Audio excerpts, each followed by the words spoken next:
बानी पीटीआई की बनीगाला रिहाइशगाह सब जेल करार। तोशाखाना केस में सजा याफ्ता बुशरा बीबी को बनीगाला मुंतकिल कर दिया गया। सब जेल के बाहर पुलिस की भारी नफरी तैनात। रिहाइशगाह के अंदर जेल पुलिस का अमला तैनात रहेगा। इससे पहले इस्लामाबाद की एहतसाब अदालत ने तोशाखाना केस में इमरान खान और बुशरा बीबी को 14 साल कैद बामुशक्कत, 10 साल नाअहली और 1 अरब 57 करोड़ 40 लाख रुपए जुर्माने की सजा सुनाई है।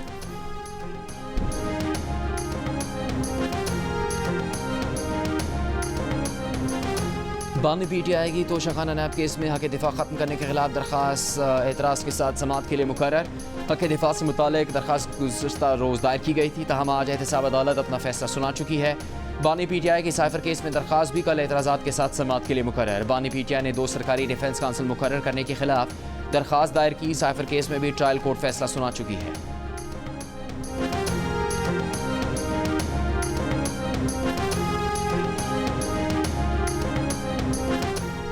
और इलेक्शन कमीशन का बैलेट पेपर्स की छपाई पर गौर के लिए इजलास जारी। इजलास की सदारत चीफ इलेक्शन कमिश्नर कर रहे हैं। इजलास में secretary election commission, special secretary और डीजी लॉ भी शरीक हैं।